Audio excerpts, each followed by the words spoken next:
আজকের বাইরের ওয়েদারটা এমন অনেক সুন্দর। ঘুম থেকে উঠে দেখি একদম রোদে সবকিছু ঝলমল করছে। এরকম রোদেলা দিন আজ বাড়িতে আসার 6 দিন পরে দেখতে পেলাম। দেখতে অনেক বেশি ভালো লাগছে। আর এদিকে মা ভাজছে লুচি, কিন্তু লুচিগুলা ফুলছে না, কারণ লুচিগুলা বানিয়েছি আমি। বাড়িতে আসলে এরকম হয়, মা বানায় আমি ভাজি, অথবা আমি বানাই মা ভাজে।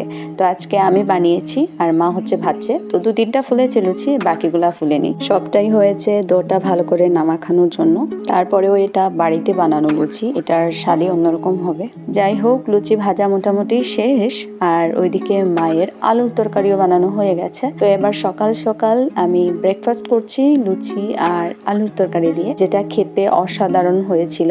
এরকম বাড়ির রান্না করা খাবার খাওয়ার জন্য কতদিন ধরে অপেক্ষা করে থাকি। তারপর যখন বাড়িতে আসলে এরকম প্লেট ভর্তি খাবার পাই, এই ফিলিংসটা পুরো অন্যরকম। এটা কাউকে বোঝানোর মতো না। অনেক অনেক দিন ধরে প্রত্যেকটা প্রিয় আইটেমগুলা মনে মনে তালিকা করে রাখি, যে বাড়িতে আসলে এই জিনিসগুলা খাবো। তো বাড়িতে আসার 2-3 দিনের মধ্যেই মা মোটামুটি আমাকে আমার ফেভারিট সব আইটেম করে খাইয়েছে। বাড়িতে আসলে আর কোনো কিছুর ঠিক থাকুক বা না থাকুক, খাওয়া দাওয়াটা ঠিকঠাক হয়। এত শান্তিতে খাওয়া বাড়ি ছাড়া আর কোথাও সম্ভব না।